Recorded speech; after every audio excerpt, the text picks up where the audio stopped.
우리 하나님 말씀 사도행전 4장 32절로 35절 말씀입니다. 신약성경 193면 사도행전 4장 32절로 35절 말씀입니다. 사도행전 4장 32절로 35절 말씀. 우리 천천히 한 절씩 또박또박 우리 한 목소리로 읽겠습니다. 자, 다 같이 시작. 믿는 무리가 한 마음과 한 뜻이 되어 모든 물건을 서로 통용하고 자기 재물을 조금이라도 자기 것이라 하는 이가 하나도 없더라. 사도들이 큰 권능으로 주 예수의 부활을 증언하니 우리가 큰 은혜를 받아 그 중에 가난한 사람이 없으니 이는 밭과 집 있는 자는 팔아 그 판 것의 값을 가져다가 사도들의 발 앞에 두매 그들이 각 사람의 필요를 따라 나누어 줍니다. 아멘. 할렐루야. 오늘 또 하나님의 은혜가 함께 하시길 주님의 이름으로 축원합니다. 교회에서 가장 많이 쓰는 말 가운데 하나가 은혜라는 이야기입니다. 은혜 받았다. 은혜가 되었다. 참 은혜스럽다. 은혜라는 말을 참 많이 사용합니다. 이 은혜의 뜻은 무엇입니까? 자격 없는 사람에게 주시는 값없는 선물이다. 이게 은혜라는 뜻이에요. 받을 자격이 없는데 공짜로 주시는 선물을 은혜라고 이야기합니다. 오늘 말씀에 보면은 사도들이 말씀을 전할 때, 설교할 때 믿는 무리가 큰 은혜를 받았다 그랬어요. 믿는 무리가 사도들의 설교 말씀을 들을 때 큰 은혜를 받았다 그랬어요. 하나님의 은혜는 언제 임하느냐? 바로 이 말씀을 통하여 설교 시간에 하나님의 은혜가 임한다는 것입니다. 할렐루야. 그러니 말씀의 시간을 은혜의 시간으로 여겨야 돼요. 어떤 분은 말씀을 듣는데 귀에 염증이 있어서 수십 년 동안 고생했는데 어느 순간 이 귀가 아프지 않았어요.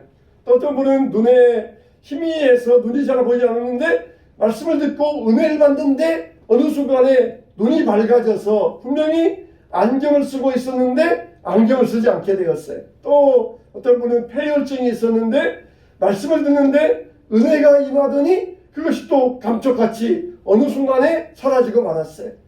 말씀을 듣는데 은혜가 임하니까 하나님의 말씀에 감동이 임하니까 그 말씀이 그 사람 속에서 역사가 일어나서 병을 낫게 하셨다는 것입니다. 말씀의 능력이 있어요. 사도들이 설교할 때 큰 은혜가 임하였던 것이에요. 그래도 말씀의 시간에 은혜 받는 시간이 되어야 됩니다. 말씀의 시간에 우리가 다른 생각하고 그러면은 말씀의 은혜를 붙잡을 수가 없어요. 그래서 우리가 사도의 설교를 통하여서 믿는 무리가 큰 은혜를 받았다. 그래서 이 믿음의 무리들이 이제는 공동체가 되었는데 어떤 공동체가 되었느냐? 따라서 합시다. 은혜의 공동체. 은혜 받은 공동체, 즉 은혜의 공동체가 되었다는 것이에요. 자, 그러면 이 은혜의 공동체가 되었을 때 이들에게는 어떤 변화가 일어났느냐? 그래서 저희들도 우리 한소박교회도 은혜 받고 이런 변화가 일어나게 되었으면 좋겠어요. 저와 여러분들도 하나님의 큰 은혜를 통하여서 우리 삶에 새로운 변화가 일어나게 되시길 주님의 이름으로 축원합니다. 저처럼 보면은 어떤 변화가 일어나면 따라합시다. 가치관의 변화. 어떤 변화가 일어났어요? 가치관의 변화가 일어났어요. 가치관의 변화. 여러분, 사람이 가치관이 참 바뀐다는 게 어렵습니다. 가치관이 뭡니까? 나는 내 인생에 있어서 이게 제일 중요하다. 이게 바로 가치관이에요. 가치관. 내 인생에 있어서는 나는 이것만큼은 제일 중요하게 여긴다. 때로는 내 목숨이 중요하다. 때로는 내 자식이 중요하다. 때로는 집이 중요하다. 어떤 사람은 자동차가 중요하다. 이러면서 가치관이 있어요. 되게 가치관이 뭡니까? 바로 이 돈입니다. 돈. 사람의 돈이 바로 인생의 가치관이에요. 그래서 내 인생에 있어서 중요한 건 뭐다? 다 보면 이 돈과 연관이 됩니다. 다 돈과 연관이 돼요. 그래서 이 사람들은 이 물질의 가치관을 가지고 살아갑니다. 근데 이 가치관이라고 하는 게 좀처럼 바뀌지 않습니다. 사람들의 가치관, 이게 가치 있다. 자본주의 시대에 있어서 돈이 최고다. 광에서 인심난다. 그래서 웬만하면은 이 가치관이 중요하게 변화되지 않는데 은혜 받으니까 가치관이 변화되었어요. 가치관이. 그래서 믿는 사람들이 함께 있어 네 것, 내 것 없이 내 것도 네 것이고 네 것도 내 것이고 그러면서 서로 물건을 통용하며 나누는 이런 재물의 가치관이 변화되게 되었어요. 이제는 내 삶에 있어서 예수님이 제일 중요하다. 예수님이 나의 삶의 중심이다. 가치관이 변화되니까 물질은 얼마든지 나눌 수 있고 베풀 수 있었어요. 언제든지 없더라도 나의 왕 되신 주님께서 언제든지 나의 삶의 공급자가 되어주신다. 나의 부족한 것을 채워주신다. 가치관이 변하니까 물질을 유무상통하면서 이런 삶으로 살게 되었던 것이에요. 정말 초대교회는 인류 최고의 아름다운 공동체입니다. 지금도 보면은 교회의 모범이고 교회의 샘플이에요. 항상 교회가 좋은 교회, 교회가 아름다운 교회, 교회가 본된 교회 그랬을 때 어디에 맞춰야 되느냐? 초대교회에 맞추는 그런 모습이 볼 수가 있어요. 정말 이 역사 이래로 초대교회와 같은 교회는 아직까지 없었어요. 그래서 항상 우리가 초대교회의 모습을 맞추려고 예를 쓰고 있습니다. 이 초대교회 우리들 한 마음과 한 뜻이 되어서 서로 모여서 말씀 듣고 은혜 나누면서 물건을 통용하고 자기의 것을 조금도 자기의 것으로 여기지 아니하고 나누어 주었다는 거예요. 믿는 무리, 이들에게 있어서는 믿는 무리였다는 것입니다. 여러분, 무리도 여러 무리가 있어요. 예수님이 십자가에 못 박힐 때 무리들이 소리 지르면서 십자가에 못 박으라 그러면서 외치면서 예수님을 십자가에 못 박으라고 부르짖었다는 거예요. 믿는 무리, 이들은 예수님을 십자가에 못 박았던 무리예요. 또 악한 무리들이 있어요. 악한 무리들, 서로 조폭들처럼. 조폭들이 왜 무섭습니까? 이들이 주먹이 세서 무서운 게 아니에요. 이들은 몰려다닙니다. 몰려다녀요. 어디든지 막 몰려다니면서 그렇게 하기 때문에 이들을 무섭게 여겨요. 그렇게 악한 무리들이 있습니다. 그런데 이들은 어떤 무리였어요? 믿는 무리였습니다. 믿는 무리. 믿음이 중심이었고 믿는 무리였어요. 그러니까 우리는 믿는 사람들은 심정적으로든지 생활적으로든지 항상 외로우면 안 됩니다. 혼자 지내려고 하면 안 됩니다. 항상 주님은 뭐라 그랬어요? 두세 사람이 내 이름으로 모인 곳, 항상 모인 곳, 함께하는 곳, 하다못해서 2명, 3명이라도 항상 함께할 때 하나님께서 은혜 베풀어 주신다는 것이에요. 마귀는 분열의 영입니다. 둘도 같이 있지 못하고 나누고 심지어 한 사람도 그 안에다가 정신적인 분열을 주어가지고 한 사람도 쪼개는 게 마귀 분열의 영이에요. 근데 성령은 연합의 영입니다. 믿는 무리 되게 하시고 3,000명, 5,000명이 모였는데 이들이 다 한 마음과 한 뜻을 가졌어요. 이게 바로 연합의 영이신 성령의 역사입니다. 은혜 받으니까 역사가 일어났던 것이에요. 교회에 분열의 영이 역사하면 안 됩니다. 성령이 역사하셔서 연합하고 항상 한 마음과 한 뜻을 가질 수 있어야 돼요. 이렇게 이 많은 사람들이 모였지만은 서로 소통하고 문제가 없었던 것은 가치관이 달라졌기 때문입니다. 그래서 주를 위해서, 구원을 위해서 무엇도 아끼지 아니하고 내놓을 수 있었던 것이에요. 무리들이 모여가지고 믿음을 따라 살아가니까 욕심이 없어요. 욕심이. 서로 사랑하면서 욕심이 없었던 것입니다. 제자들도 그러지 못할 때에는 분별력이 없었습니다. 예수님을 3년이나 따라다녔지만 분별력이 없어요. 예수님이 능력이 많으니까 이 나라를 로마의 식민 통치에서 해방시켜 주실 것이다. 그것만 생각하고 있었어요. 예수님을 땅의 왕으로 여기고 있었습니다. 예수님은 진정한 만왕의 왕, 우주의 왕이신데 겨우 그냥 조그만 이스라엘 나라, 그 나라의 왕으로만 생각하고 있었어요. 얼마나 지금도 안타깝습니까? 이스라엘과 이란이 전쟁이 터져가지고 우리가 안타깝게 여기고 있지 않습니까? 정말 여러분, 이 땅 위에는 서로의 물질적인 개념 때문에, 그런 관념의 차이 때문에 많은 전쟁과 분열이 일어납니다. 그러나 우리 성령 안에서 서로 하나 되는 역사를 우리가 구할 수 있어야 돼요. 이 믿는 무리는 어떤 무리라고 그랬습니까? 구원받은 무리 뿐만 아니라 이들은 성령 충만한 은혜 받은 무리예요. 할렐루야. 우리는 구원받은 사람들이에요. 더 나아가서 우리는 성령 충만해야 돼요. 은혜 받아야 됩니다. 우리가 구원받은 무리로서 주일날 함께 모여서 예배하고, 그러나 우리가 여기에서 더 나아가서 성령 충만, 은혜 충만하여서, 그래서 우리 교회가 연합돼야 되고 역사를 이루어야 되고 하나님의 큰 일을 이루어야 됩니다. 믿는 무리, 성령 충만한 무리, 은혜 받은 무리, 저 여러분들이 하나님 말씀을 통하여 은혜 받아야 돼요. 사도들이 설교할 때 이들이 큰 은혜를 받았던 것처럼, 여러분 우리가 교회 와서 은혜 받지 못하면은 어디 가서 은혜 받을 수 있겠습니까? 어디 가서 여러분들이 우리가 은혜 받을 수 있겠습니까?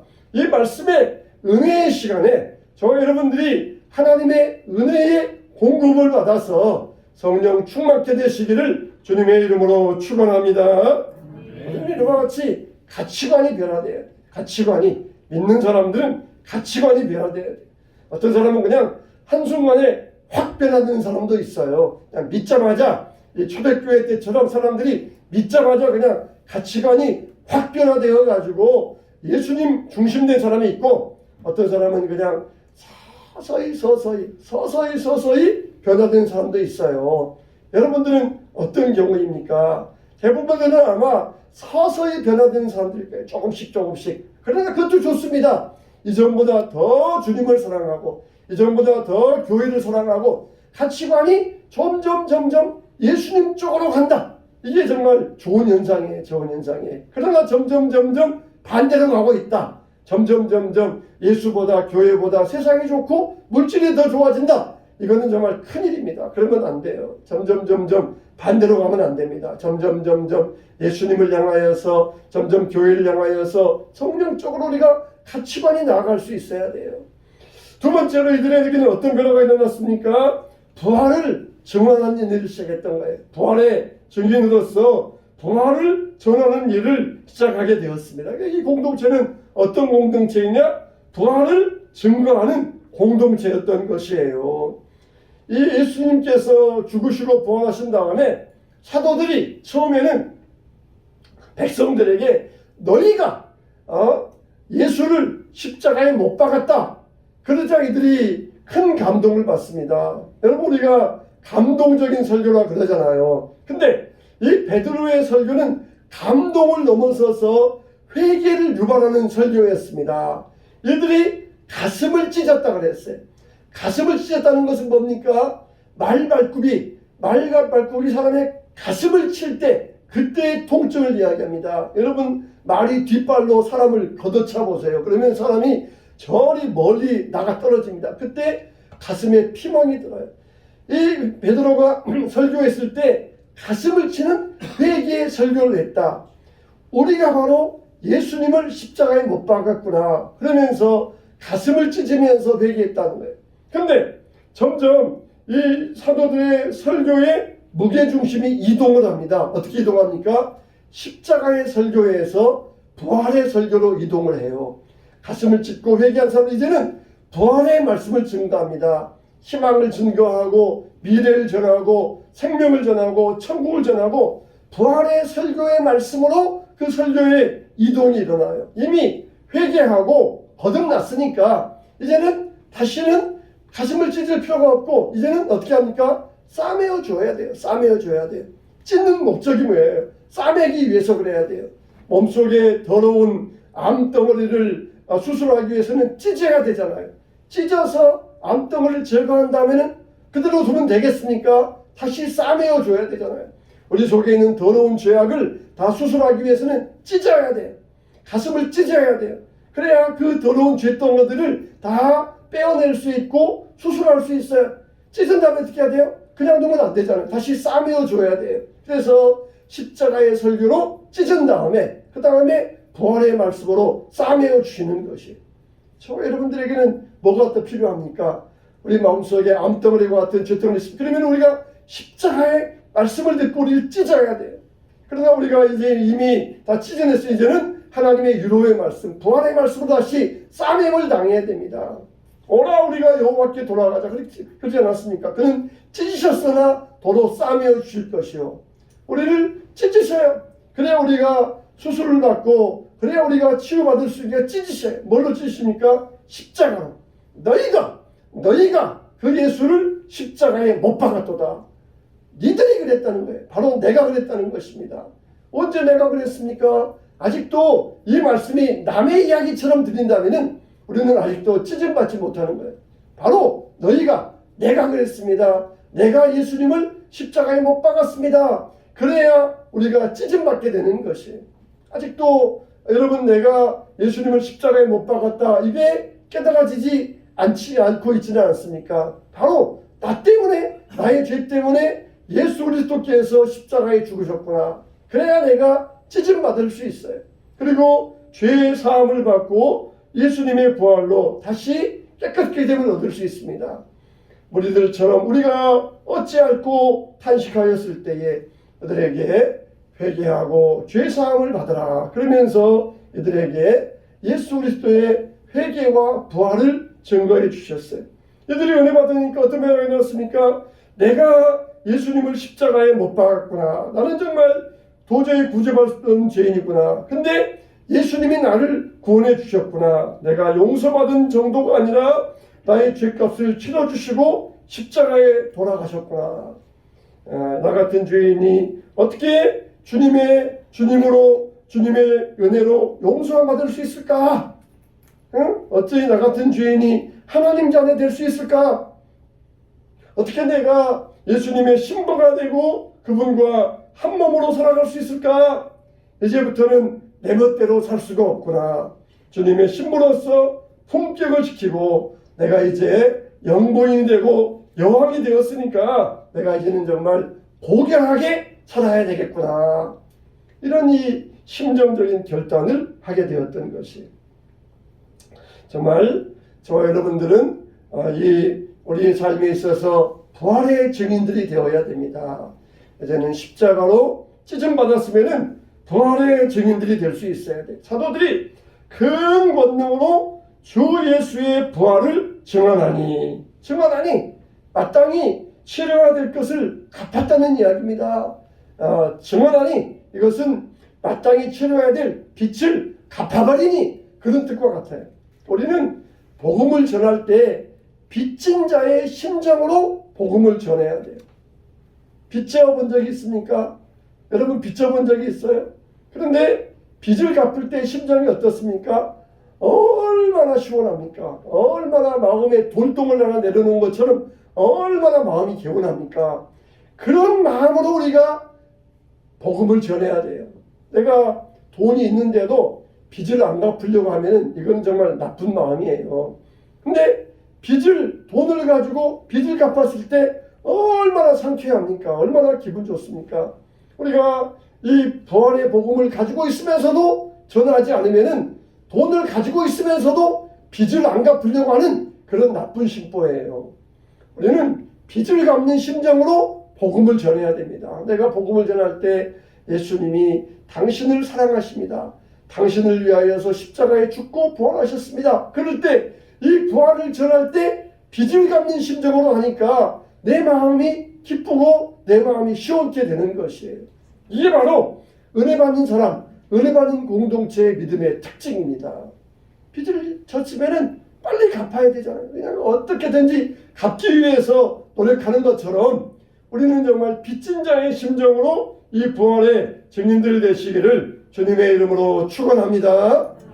사도 바울은 내가 헬라에 내가나 야메나에 내가 빚진 자라고 그랬어요. 빚진 자라. 무슨 빚을 졌겠어요? 한 번도 본 적 없는 사람이 무슨 빚을 졌겠어요? 바로 이 복음의 빚. 내가 그들에게 복음을 전하지 않으면 내가 화가 있을 것임이라 그러면서 복음의 빚진 자임을 분명히 천명했던 것입니다. 우리도 다 빚쟁이들이 빚진 자들이 이 복음의 빚, 우리가 이 부활을 가지고 있으면서도 전하지 아니하면 우리는 정말 하나님 앞에서 책망받을 것입니다.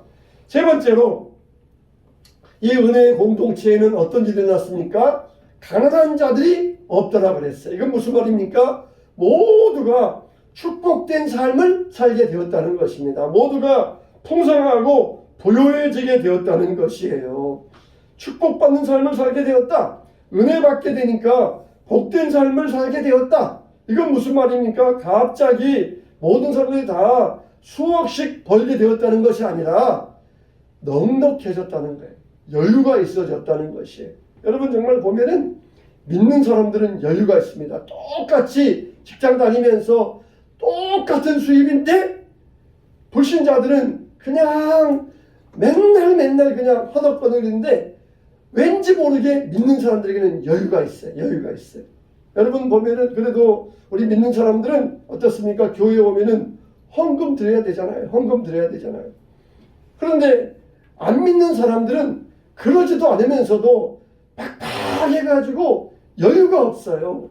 근데 믿는 사람에게는 헌금 드리고 또 그러면서 여유가 있어요. 항상 삶에 여유가 있어요. 똑같은 것을 가지고 살면서도 그 삶에 여유가 있어요. 이게 바로 하나님의 축복입니다. 하나님의 축복이에요. 내가 갑자기 없던 돈이 그냥 막 수억씩 생겨나서 부유해졌다. 그게 아니라 그 삶에 여유가 생기는 것. 이게 하나님의 축복이에요. 이게 하나님의 부유함이며 하나님의 축복입니다. 하나님께서 이 믿는 사람들에게 이런 축복을 주셔요. 신명기 15장에 보면은 내가 만일 내 하나님 여호와의 말씀만 듣고 내가 오늘 내게 내리는 그 명령을 다 지켜 행하면 내 하나님 여호와께서 내게 기업으로 주신 땅에서 내가 반드시 복을 받으리니 너희 중에 가난한 자가 없으리라. 가난은 뭐와 연결됩니까? 핍절한 자. 가난하고 핍절한 자. 이런 자가 없다는 것입니다.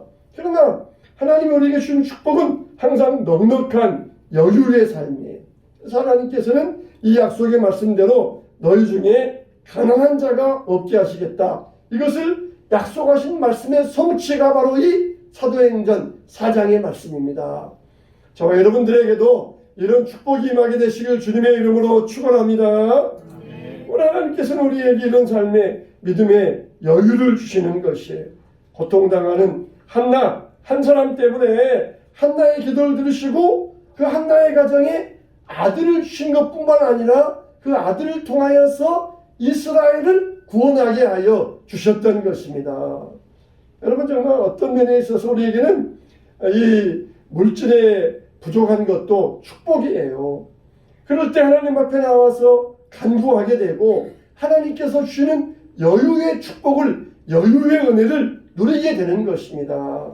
어떤 여성분이 중학교 교사로서 재직하시다가 결혼을 했는데 이 남자는 굉장히 좋은 대학을 나온 엘리트였어요. 그래서 이 남자는 아주 그냥 시도 즐겨 쓰고 아주 부드러운 남자였고 아주 남들이 보기에 아주 최상급의 신랑감이었습니다. 근데 결혼하고 보니까 여자 관계가 복잡했어요. 결혼하고 유부남이 되어가지고도 다른 여자와 두 번이나 더 살림을 차릴 정도로, 그러니까 새집 살림을 할 정도로 그런 남자였습니다. 뿐만 아니라 자기 부인을 데리고 다니면서 서류에 도장을 찍게 했어요. 그렇게 해서 진빚이 8억이었습니다. 도저히 견딜 수 없어서 이혼을 하고 두 딸과 함께 살아가는데 이 8억의 빚을 지고 살아가니까 월급에 차압이 들어온 거예요. 그래서 어찌 해가지고 3억은 탕감받고 5억이 남았습니다. 그런 상태에서 전도를 받았습니다. 교인에게 전도를 받았어요.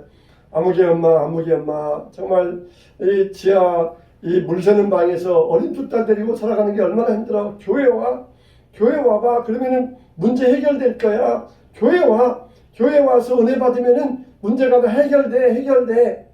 그러니까 이분이 너무 힘들고 각박하니까 정말 그 말씀 듣고 교회를 나오기 시작했어요. 교회를 나오자마자 새벽 기도부터 그냥 빠짐없이 교회에 나와서 은혜 받기 시작했습니다. 그렇다고 해서 당장 은혜 받았다 그래서 삶이 변화됩니까? 삶은 여전합니다. 삶은 변하지 않았어요. 근데 그나마 이제 월급이 차압이 됐는데 이 월급을 차압이 됐으면 그걸 공탁을 걸어야 된대요. 월급을 빚쟁이들이 와서 아직은 손대지 못하도록 공탁 걸어놨다가 그 월급을 빚쟁이 가야 되는데, 학교에서는 이 교사를 생각해 준다고 이것을 따로 공탁 걸지 아니하고 따로 저금 통장에 모아놨어요. 그 돈이 9천만 원이에요. 이게 발각이 되었습니다. 발각이 되어가지고 이제 이것도 다 날아갈 판이 되어버렸어요. 이제 학교에서는 딱 이 돈을 9천만 원을 모아놨다가 이 공소시효 하면은 목돈 주려고 생각하고 했었는데 오히려 이것이 발각이 되어가지고 더 문제가 되어버린 것이에요. 근데 그때 마침 믿음 좋은 변호사님을 만났습니다. 변호사님에게 상담했더니 이거는 절대로 재판하지 마세요. 100% 패소합니다. 이거 가지고 이 돈 찾으려고 아까워가지고 이거 내 월급이니까 손 못 대게 하십시오. 이렇게 하면은 100% 패소하니까 절대로 재판하지 마십시오. 방법이 있다 그러면은 채권자들 모아놓고 내가 돈 이것밖에 없습니다. 그러면서 이 돈을 가지고 탕감받게 해달라는 그 방법밖에 없다는 것이에요. 근데 채권자들이 5억이나 있고 채권자들이 많은데 한 곳에 모이기나 하겠습니까? 그런데 하나님께서 놀랍게도 법원에 이들을 한 곳에 딱 모아놓으신 거예요. 집사님이 채권자들 앞에서 통사정을 했습니다. 제가 속아서 결혼했고 몰라서 사인하고 서명받고 도장 찍었다가 8억이나 빚을 졌었는데 3억 탕감받고 5억밖에 없습니다. 지금 이혼하고 두 딸과 함께 지하 물 새는 방에서 이렇게 살아가고 있는데 도무지 갚을 힘이 없습니다. 그냥 제가 9천만 원 있었는데 그것도 이것저것 떼고 지금 7천만 원 남아 있습니다. 이걸 가지시고 탕감해 주시면 고맙겠습니다. 그런데 놀랍게도 이 채권자들이 그 말을 받아준 거예요. 그 말을 받아준 거예요. 그를 위하여서 온 교회 성도들 그냥 아침 저녁으로 기도한 거예요. 아침 하나님 은혜 베풀어 주시옵소서, 은혜 내려 주시옵소서. 아침 저녁으로 기도했어요. 아침 저녁으로 기도했어요. 정말 놀랍게도 하나님께서 은혜 주셔가지고 다 이 채권자들이 알았다. 7천원 만 받고 5억 다 우리가 탕감해 주겠다. 보니까 정말 여자 혼자서 살아가는데 더 이상 받을 만한 이 여유가 없거든요. 이거라도 받아야 자기들이 이익되겠다 싶어가지고 이거 안 받으면 나중에 받아야 되는데 이거 나는 이거 안 받고 나중에 받겠어 그러면은 나중에 받을 방법이 없거든요. 그래서 이거라도 받겠다 하면서 하게 되었는데 또 문제는 뭐냐면은 이제 월요일 오후 3시 반까지 그에 대한 서류를 정확하게 적어가지고 해줘야 돼요. 만일 그 법적인 서류가 조금이라도 틀리면은 이게 다시 자기에게 빚이 오기 때문에 정확하게 해줘야 돼요. 근데 마침 그 믿음동 변호사님이 이 모든 문제를 또 정확하게 해결해 주셔가지고 결국 이 빚을 다 탕감받게 되었던 것이에요. 여러분, 정말 이분에게 갑자기 돈이 생겼습니까? 그런 게 아니에요. 근데 하나님의 말씀에 은혜 받게 되니까 하나님께서 길을 열어주시고 사람들의 마음을 열어주시고 하나님께서 은혜 베풀어 주셨던 것이에요. 그 강팍한 채권자들, 빚쟁이들 얼마나 무섭습니까? 빚쟁이들 여러분들 겪어봤던 모르겠는데 무섭잖아요. 근데 그 사람들의 마음이 풀려져 가지고 오히려 이 피해자를 생각해주는 그런 사람이 되고 이게 다 하나님의 은혜인 것이. 하나님께서 갑자기 뭐 돈 주셨어요? 하나님은 그렇게 일하지 않으셨어요. 마음에 은혜 주시니까 은혜 받은 사람이 하나님께 매어 달리고 함께 하나님 앞에 간구하니까 하나님께서 길을 열어주시고 그리고 은혜 받은 사람들에게 문제 해결의 길이 열려지게 되었던 것이에요. 우리에게도 문제가 있습니까? 문제를 바라보지 마세요. 말씀을 듣고 우리가 은혜를 받아야 됩니다. 말씀을 통하여 우리가 은혜 받을 때에 하나님께서 문제를 해결해 주셔요. 초대교회 때에도 핍박이 임하니까 성도들이 뭐라고 기도합니까? 하나님 이 핍박 좀 거두어가 주세요. 그러게 기도하지 아니하고 이 핍박을 이길 힘을 주세요. 그렇게 기도했던 것이에요. 이 문제 좀 거두어가 주세요. 그러지 아니하고 이 문제를 이길 힘을 달라고 기도했던 것이에요. 은혜 받으니까 문제가 되지 않았던 것이에요. 문제가 되지 않았어요. 돌멩이 위를 바퀴가 굴러가면은 작은 바퀴는 그 돌멩이를 넘어가지 못합니다. 그러나 바퀴가 커지면은 돌멩이를 훌쩍 넘어갈 수 있어요. 우리가 작은 바퀴와 같이 우리 마음이 작으면은 돌멩이 하나에 딱 끌려가지고 거기에서 넘어가지를 못하고 거기에서 무너지고 말아요. 근데 우리의 심령의 바퀴가, 믿음의 바퀴가 커지면은 돌멩이를 문제없이 넘어갈 수 있습니다. 우리가 문제를 이길 힘을 얻어야 돼요. 힘을 얻어야 돼요. 정말 어떻습니까? 이분이 축복받지 못했다고 말할 수 있겠습니까? 얼마나 축복받은 사람입니까?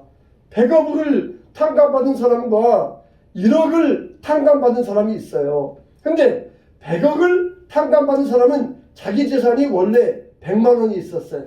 1억을 탕감받은 사람은 자기 재산이 1000만 원이 있었어요.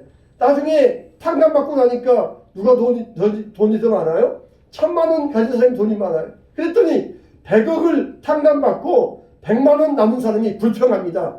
저 사람은 1000만 원이나 남았잖아. 나는 100만 원밖에 없잖아. 자기는 이 사람은 1억 탕감받았고 이 사람은 100억을 탕감받았는데 자기가 100억을 탕감받은 것은 생각지도 아니하고 이제는 나중에 자기는 이 사람보다 돈이 100만 원밖에 없고 이 사람은 1000만 원 있다 그러면서 불평하는 모습, 그런 모습이 은혜 받았으면서도 감사하지 못하는 사람의 모습인 것이에요. 우리가 그런 사람 되었으면 안 됩니다. 우리는 얼마나 큰 빚을 탕감받았습니까? 얼마나 큰 은혜 받았습니까? 근데 우리가 믿음 안에서 여유를 가지고 믿음의 축복을 누려야 되는데 우리가 100만 원밖에 없다 그러면서 불평한다 그러면은 100억을 탕감받았으면서도 감사하지 못한 사람과 마찬가지라는 것이. 우리는 은혜를 받아야 됩니다. 할렐루야. 할렐루야. 항상 말씀의 은혜의 그릇을 주님 앞에 준비하고 나와야 돼요. 말씀의 은혜 받아야 돼요. 말씀의 은혜 받지 못하면은 우리의 삶이 항상 가시밭길이고 돌덩어리며 항상 진흙밭길이에요. 말씀의 은혜 받으면은 병고침 받게 되고 문제 이기게 되고 훌쩍 뛰어넘게 되고 말씀의 은혜를 통하여서 어떤 역경의 산도 쉽게 넘어가게 되는 것입니다. 왜 산이 높아 보여요? 내가 힘이 없으니까 산이 높아 보여요. 그러나 내가 힘이 있으면은 높은 산도 걱정할 게 없습니다. 하나님 나에게 힘 주시면은 높은 산과 같은 문제도 걱정이 없어요. 우리가 은혜 받아야 됩니다. 은혜가 우리의 능력이며 은혜가 우리의 삶의 힘이며 은혜가 우리의 생명이며 영생입니다. 말씀의 은혜를 받아야 됩니다. 그럴 때 우리가 가치관의 변화가 일어나게 되고 부활의 증인이 될 수 있고 그리고 축복된 삶의 여유자가 될 수가 있습니다. 할렐루야. 항상 은혜 가운데 살아가시고 은혜를 사모하시고 하나님의 은혜를 누리게 되시기를 우리 주님의 이름으로 축원합니다. 축원합니다.